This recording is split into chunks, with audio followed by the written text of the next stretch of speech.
ये जो आज की इंडियन गवर्नमेंट है उसको वहां पर भगवान नहीं दिख रहे, उसको वहां पर रेवेन्यू दिख रहा है। हमारी आस्था के साथ खिलवाड़ न किया जाए। वो मांगे उसके गले में यहां तक हम ठूस ठूस के नोट की गड्डी भर देंगे, इतनी ताकत रखते हैं हम लोग। हमारे मौन को लोग मजाक समझते हैं, हमारी शालीनता को लोग कायरता समझते हैं, हमारी अहिंसा को लोग नपुंसकता समझते हैं। ये उनका भ्रम है। ये उपदेश भी है, ये आदेश भी है और ये चेतावनी। जिस दिन हम आवाहन करने में आ जाएंगे, पूरी सत्ता को पलटने में बहुत ज्यादा वक्त नहीं लगेगा बंधु। आवागमन बढ़ेगा तो झारखंड सरकार का हो सकता है कोस बढ़ जाए। उसको कितना रेवेन्यू चाहिए है पर्यटन विभाग में, जितनी रेवेन्यू जनरेट करना चाहते हैं उसका डबल रेवेन्यू हम उसको हर साल देने की हिम्मत रखते हैं। ऐसी कौम के लोग हैं। अगर आप धार्मिक हैं तो उसको आप पवित्र नगरी घोषित करिए, लेकिन अब बोलूंगा नहीं, अब आपको मैं करके दिखाऊंगा। ये जो आज की इंडियन गवर्नमेंट है, जिस भी शासन के प्रशासन के जिस भी अधिकारी ने उसको पर्यटन स्थल घोषित करने की घोषणा करी है, उसको वहां पर भगवान नहीं दिख रहे, उसको वहां पर रेवेन्यू दिख रहा है। उसको दिख रहा है कि ये इधर पर्यटन स्थल बनाने के बाद आवागमन बढ़ेगा तो झारखंड सरकार का हो सकता है कोस बढ़ जाए। वो मांगे गले तक खोल करके जैन समाज से अपेक्षा कर दे कि हमको इतना पैसा चाहिए है, उसके गले में यहां तक हम ठूस ठूस के नोट की गड्डी भर देंगे, इतनी ताकत रखते हैं हम लोग। उसको कितना रेवेन्यू चाहिए है पर्यटन विभाग, अगर समेत शिखर को घोषित करते हैं वो समेत शिखर को पर्यटन विभाग घोषित करेंगे। जितनी रेवेन्यू जनरेट करना चाहते हैं उसका डबल रेवेन्यू हम उसको हर साल देने की हिम्मत रखते हैं। ऐसी कौम के लोग हैं। हमारी आस्था के साथ खिलवाड़ न किया जाए।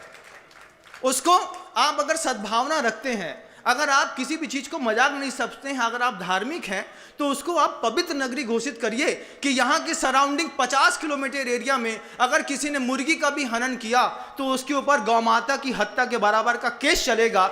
ऐसी किसी ने बनाई होती व्यवस्था तो उसके लिए पूरी दुनिया ताली बजाती। बियर बार खोलने के लिए, रेस्टोरेंट खोलने के लिए इस तरीके की आक्रामकता, और मैं मानता हूं वो किसी ने भी दस्तखत कर दिया और कह दिया हो, वो इंप्लीमेंट तो नहीं कर पाएगा। क्यों महाराज इंप्लीमेंट क्यों नहीं कर पाएगा? क्योंकि मैं आपको बताता हूं, जहां सकलेचा जी बैठे हों, जहां पर अमित शाह जैसे लोग बैठे हों, जहां गृह मंत्री जैन समाज का हो, उस समय अगर आप ये सोचते हैं कि जैन समाज के किसी पर्यटन स्थल, उस पवित्र नगरी को पर्यटन स्थल घोषित कर दिया जाएगा, मैं तो ये मानता हूं कि जैन समाज में इतने रसूखदार लोग रहते हैं कि वे अगर एक फोन भी कर दें तो लोगों की डिपार्टमेंट बंद हो जाते हैं। ये बहुत छोटी सी बात है बंधुओं, बहुत छोटी सी बात है। हिलाना हम जानते हैं, लेकिन हमारे मौन को लोग मजाक समझते हैं, हमारी शालीनता को लोग कायरता समझते हैं, हमारी अहिंसा को लोग नपुंसकता समझते हैं। ये उनका भ्रम है। जिस दिन हम अपने में आ गए उस दिन किसी भी चीज को हिलाने की दम रखते हैं बंधु। ये उपदेश भी है, ये उपदेश भी है, ये आदेश भी है और ये चेतावनी भी है। ये तीनों चीज है। दूर दूर तक पहुंचाइएगा मेरी इस बात को। महामंत्री महोदय भी, सकलेचा जी तो बहुत अच्छे से जानते हैं क्योंकि वो खून से ही जैन है, उनको पता है कि अहिंसा कितनी सरल होती है। लेकिन मैं आपको एक उदाहरण बताता हूं कि किसी भी साधु को क्रोधित करने की कोशिश मत करना, क्योंकि हमारे यहां साधुओं में एक साधु ऐसा भी निकला है कि जब उसके क्रोध का गुस्सा फूटा है तो 12 योजन की भूमि खाक हो गई। द्वैपायन ऋषि को देख लीजिएगा। जब तक हम अपने आपे में रहते हैं तभी तक हम अपने आपे में रहते हैं। जिस दिन हम आवाहन करने में आ जाएंगे, पूरी सत्ता को पलटने में बहुत ज्यादा वक्त नहीं लगेगा बंधु। दूसरा एक और उदाहरण दिखाता हूं मैं आप लोगों को। जब विभीषण ने रामचंद्र जी से कहा, विभीषण ने भी कहा रामचंद्र जी से कि स्वामी आपकी आदेश से, आपकी सहायता से ये लक्ष्य पूरी की पूरी लंका आपकी हो गई। तब भी रामचंद्र जी ने जो शब्द विभीषण को कहे थे आप अपने दिमाग में रखिएगा। रामचंद्र जी ने विभीषण से कहा था, विभीषण इस लंका का राजा तू बन, मुझे नहीं बनना। विभीषण ने पूछा कि आपने इतने पुरुषार्थ के साथ लंका जीती है, छोड़ क्यों रहे हैं? तब रामचंद्र जी का वो जवाब था, रामचंद्र जी ने विभीषण से कहा था, मेरी सीता ने सोने का मृग देखा था तो इतनी बड़ी रामायण लिख गई, जब मैं इतनी बड़ी सोने की लंका देखूंगा तो पता नहीं मेरा क्या होगा। सीता ने, रामायण लिखी गई थी बंधुओं, सोने का मृग से सीता की शुरुआत हुई थी कि सीता ने सोने का मृग देखा, इच्छा पैदा हुई और सोने के मृग के चक्कर में रामचंद्र जी को पूरी लंका जीतनी पड़ी। अगर मैंने लंका के चक्कर में मैंने अपनी अयोध्या छोड़ दी तो पता नहीं मुझे आगे चल करके किस किस से युद्ध करना पड़ेगा। वो पवित्रतम, एक ऐसा पवित्रतम पर्वत है जहां पर बड़े बड़े महापुरुषों ने, तीर्थंकरों ने ज्ञान साधना, योग की शुद्धि के माध्यम से अपने पवित्रतम के उच्चतम परमाणु को प्राप्त करके मोक्ष और निर्वाण की प्राप्ति की है। उसमें तलहटी में रहने वाले लोग, तलहटी में क्या जमा रहता है किसी भी बर्तन की, आप बताइएगा, किसी भी बर्तन की तलहटी में क्या जमा रहता है? नदी की तलहटी में क्या जमा रहता है? कचरा और कीट। तो जिसको तलहटी में रह करके वहां से रेवेन्यू जनरेट करना है, आप मेरी बात पहुंचा दीजिएगा, मेरे पास तक संकेत पहुंचा दीजिएगा कि झारखंड सरकार सम्मेद शिखर जी के पूरे एरिया से जितना रेवेन्यू जनरेट करना चाहती है, हम अपने मंदिरों में एक दान पेटी रखवा देंगे। उस दान पेटी में आपकी रेवेन्यू से 3 गुना रेवेन्यू आ जाएगा, आप खोल करके ले जाइए। जय हो। क्या बात। लेकिन खुशी इस बात की है कि हम उस सनातन परंपरा के अनुयायी हैं, भगवान श्री राम के भक्त हैं। प्रभु श्री राम को हमने अपने माथे में बैठाया है। दस्तखत करने वाले की एक बार पहले जात जरूर पता करिए, पता करिए क्या वो हिंदू है, क्या वो राम का भक्त है। अगर वो राम का भक्त है तो उसने ऐसा दस्तखत कैसे कर दिया? उसके खून में मिलावट होगी, तब जाकर के उसने सम्मेद शिखर जी जैसे तीर्थ क्षेत्र के अंदर जो है उसको पर्यटन स्थल घोषित करने की कोशिश करी है। क्योंकि राम का पवित्रतम अनुयायी जब अमरकंटक के साथ खिलवाड़ नहीं कर सकता, जब चित्रकूट के साथ खिलवाड़ नहीं कर सकता, जब राम की जन्मभूमि अयोध्या के साथ खिलवाड़ नहीं कर सकता, तो फिर वो सम्मेद शिखर जी के साथ कैसे खिलवाड़ कर सकता है? और इसका जवाब हर साधु शांत रस का कभी नहीं होता बंधु, कोई वीर रस के भी होते हैं। और सिर्फ वीर रस जुबान का भी नहीं है, जीवन का भी वीर रस है। ठंडी गर्मी बरसात जो आदमी अपनी देह में सहता हो और अंतरंग में स्थिर रहता हो, उससे संसार का कोई व्यक्ति उलझने की कोशिश ना करे, उसकी आस्था के साथ कोई उलझने की कोशिश ना करे। बहुत भारी पड़ेगा भैया,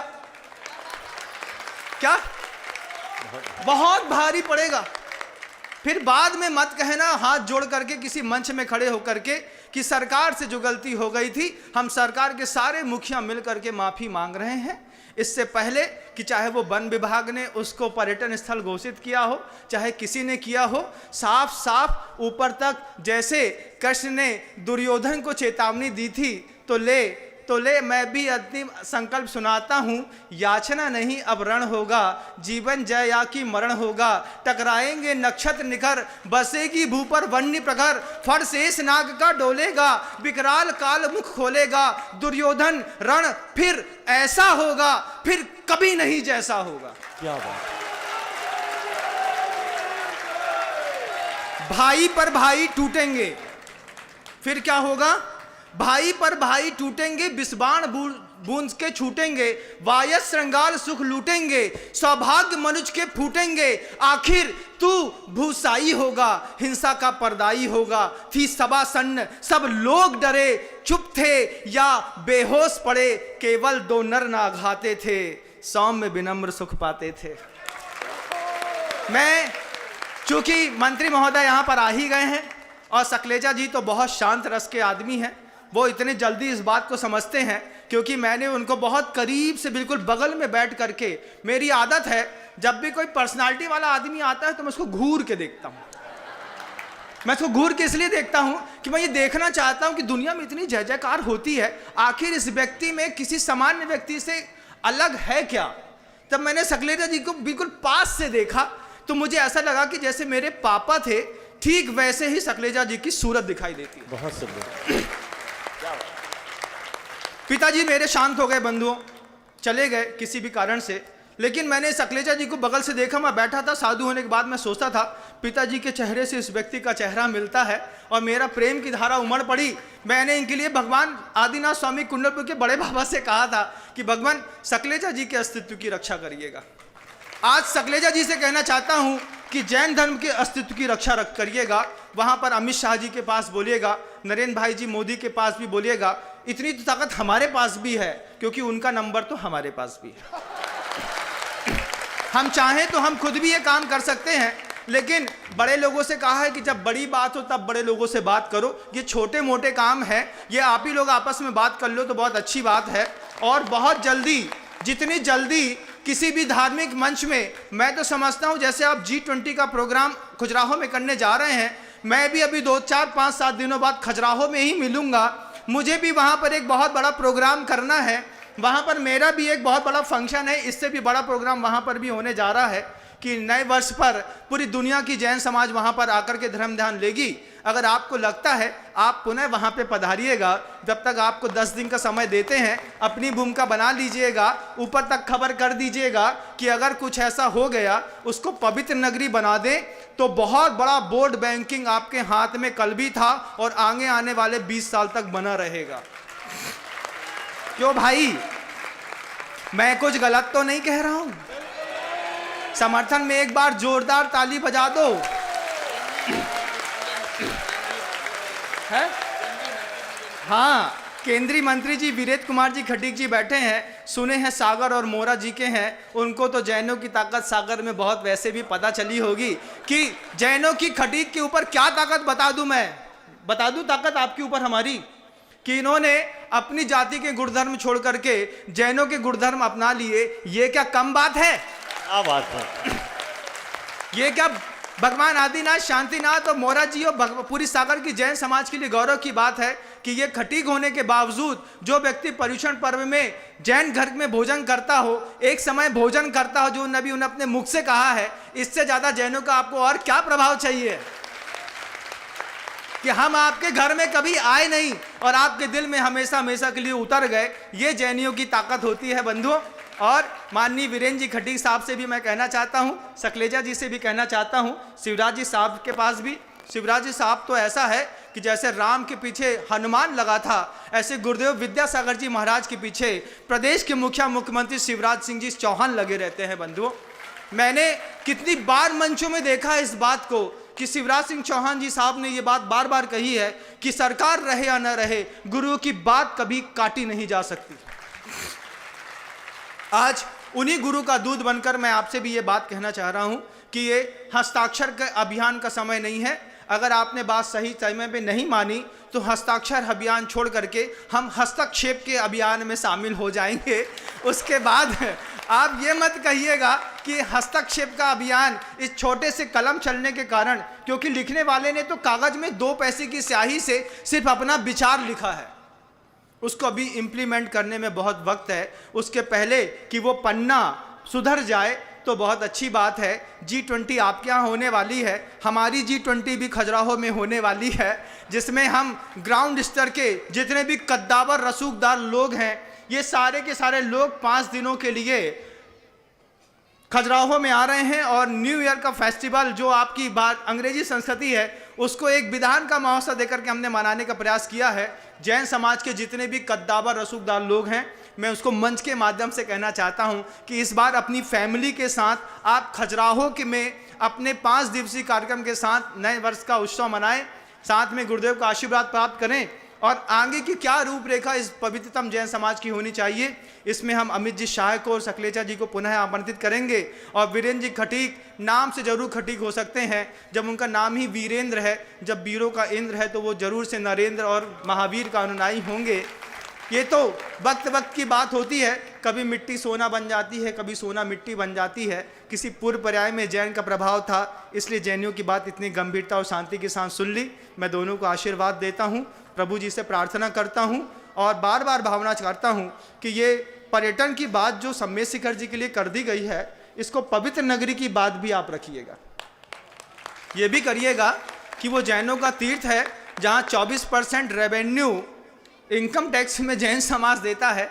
उसकी किसी की आस्था के साथ खेलना कहीं ऐसा तो नहीं है कि हम साफ के बिल में हाथ डाल रहे हैं, ये डालना भी अच्छी बात नहीं है बंधुओं।